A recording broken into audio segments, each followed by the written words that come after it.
The Honorable Mbadi, what is out of order? Mr. Speaker, the last time I checked, our standing orders were still relevant.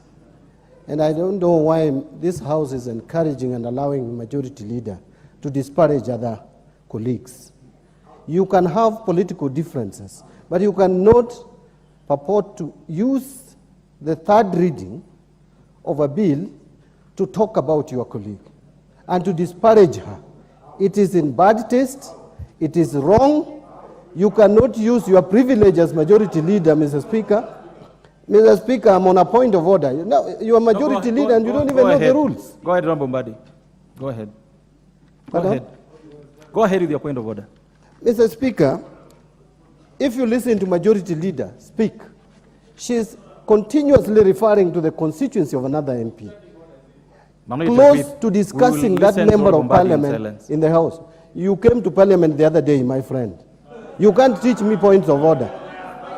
You came to parliament the other day.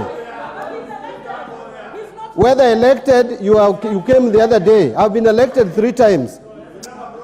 So you keep quiet when I'm speaking, you get your opportunity. Honorable Mbadi. Stop heckling. Order. If leadership of majority is heckling. Majority and majority whip. Order. Order, members. Order. Don't the majority whip and don't the majority leader. Order. Order.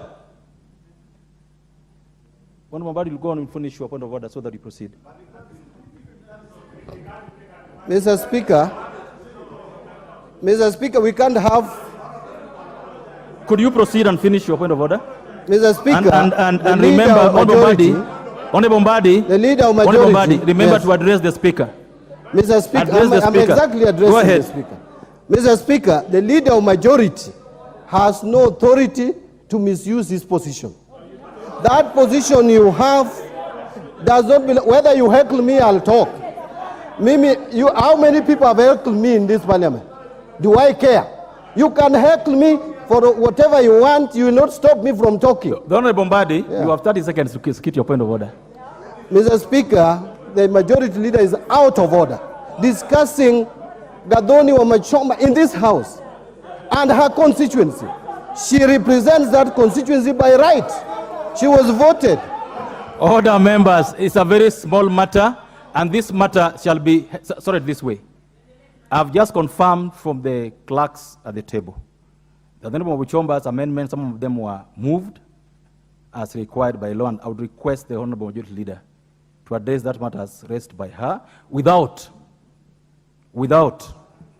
casting aspersions and without going personal to her. Thank you, Honorable Speaker. And if you listen to me carefully, Honorable Speaker, you hear I said I congratulated the member for Githunguri for not only opposing the bill but also proposing amendments, some of which she dropped.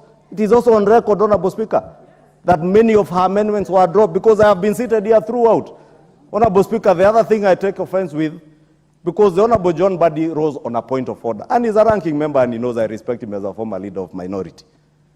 But he cannot rise on a point of order claiming that I am disparaging a member for stating a matter that is a matter of fact, then use the same opportunity to attempt to lecture my deputy leader of majority that he came to parliament the other day. The deputy leader of majority and member for Kilifi South was duly elected by the people of Kilifi South now for a second term. And he was not brought here by anybody, he was brought here by the people of Kilifi South. Unlike John Mbadi, who was nominated by his own party, having failed as a governor. You cannot disparage an elected member of parliament when you are nominated on account of having failed as a governor. We let the matter lie there, members. I will now call upon the Honorable Hillary to second the motion.